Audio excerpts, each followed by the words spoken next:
Samantala, pumalo sa higit 3,000 ang nahuli ng mga otoridad na lumabag sa election gun ban.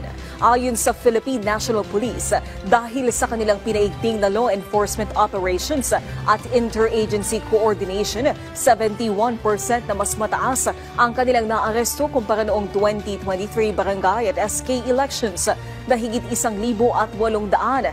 Giit ni PNP Chief General Romel Francisco Marbil, ito ay tagumpay hindi lang ng pulisya kundi maging ng kanilang partner agencies at publiko na nakipagtulungan sa pagpapatupad ng mahigpit na security operations. Samantala, muli namang hinimok ng liderato ng PNP ang publiko na patuloy na maging alerto at makipagtulungan sa mga otoridad sa pagpapatupad ng kaayusan at kapayapaan kahit tapos na ang halalan.